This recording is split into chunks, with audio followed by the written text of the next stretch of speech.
Pada pembelajaran Imla kali ini, kita akan membahas tentang cara penulisan hamzah yang baik dan benar sesuai dengan kaidah penulisan. Nah, sebelumnya kalian bisa menyiapkan buku dan pena dulu yuk untuk mencatat pembahasan yang nanti akan kita bahas.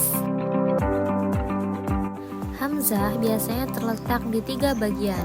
Yang pertama di awal, yang kedua di tengah, dan yang ketiga di akhir.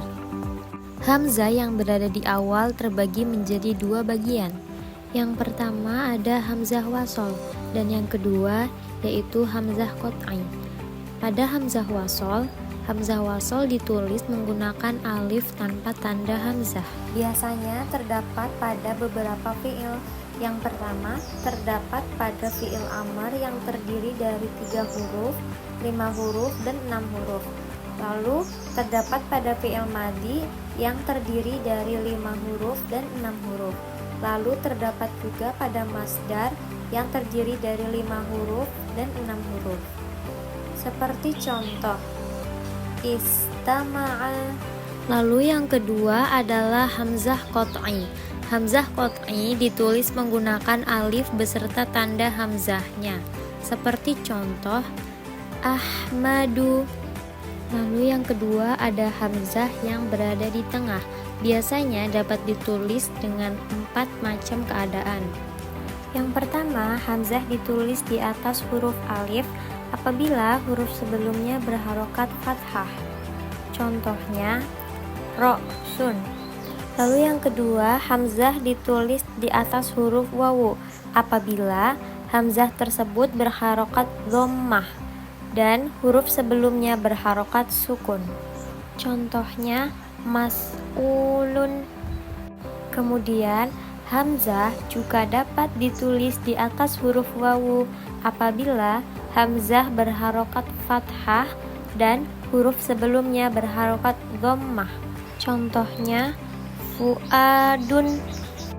Yang ketiga, hamzah ditulis di atas huruf ya apabila huruf sebelumnya berharokat kasroh.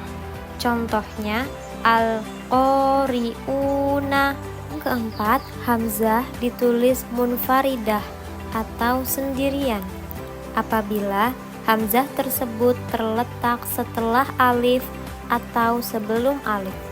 Seperti contoh yatasaaluna. Yang ketiga, hamzah yang berada di akhir. Hamzah ini dapat ditulis dengan 4 macam keadaan. Yang pertama, hamzah ditulis di atas huruf alif apabila huruf sebelumnya berharokat fathah. Seperti contoh yasda'u. Yang kedua, hamzah ditulis di atas huruf wawu apabila huruf sebelumnya berharokat dhammah. Seperti contoh takafu'u. Lalu yang ketiga, hamzah ditulis di atas huruf ya apabila huruf sebelumnya berharokat kasroh. Seperti contoh syati'un.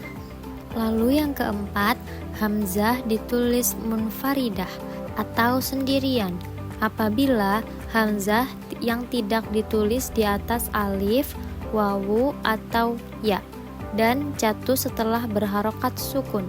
Contohnya wudu'un.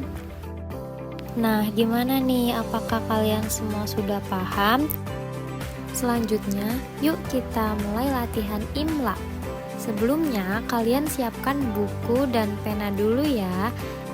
Lalu kalian tulis apa yang kalian dengar.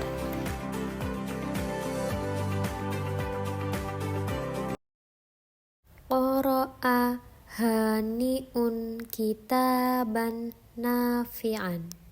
Sekali lagi, qara'a hani'un kitaban nafi'an. Yuk kita koreksi bersama. Soal nomor 2. Waqaftu ala syati'il bahri. Kita ulangi. Waqaftu ala syati'il bahri. Yuk kita koreksi bersama. Soal selanjutnya. amma yatasaaluna anin naba'il azimi. Saya ulangi. Amma yatasaaluna anin naba'il azimi. Yuk kita koreksi bersama.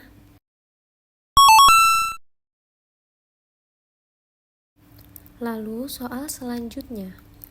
Yattajihul muslimuna biaf'idatihim ilal ka'batil musyarrafati. Saya ulangi.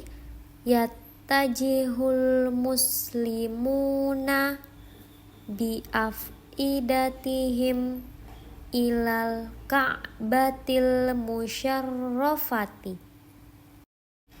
Yuk kita koreksi bersama.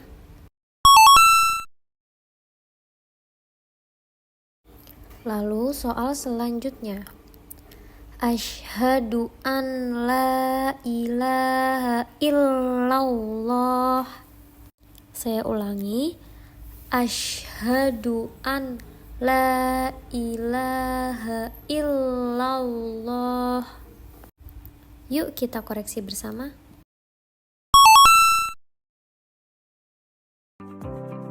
Nah, sekian materi media pembelajaran IMLA dari saya. Wassalamualaikum warahmatullahi wabarakatuh.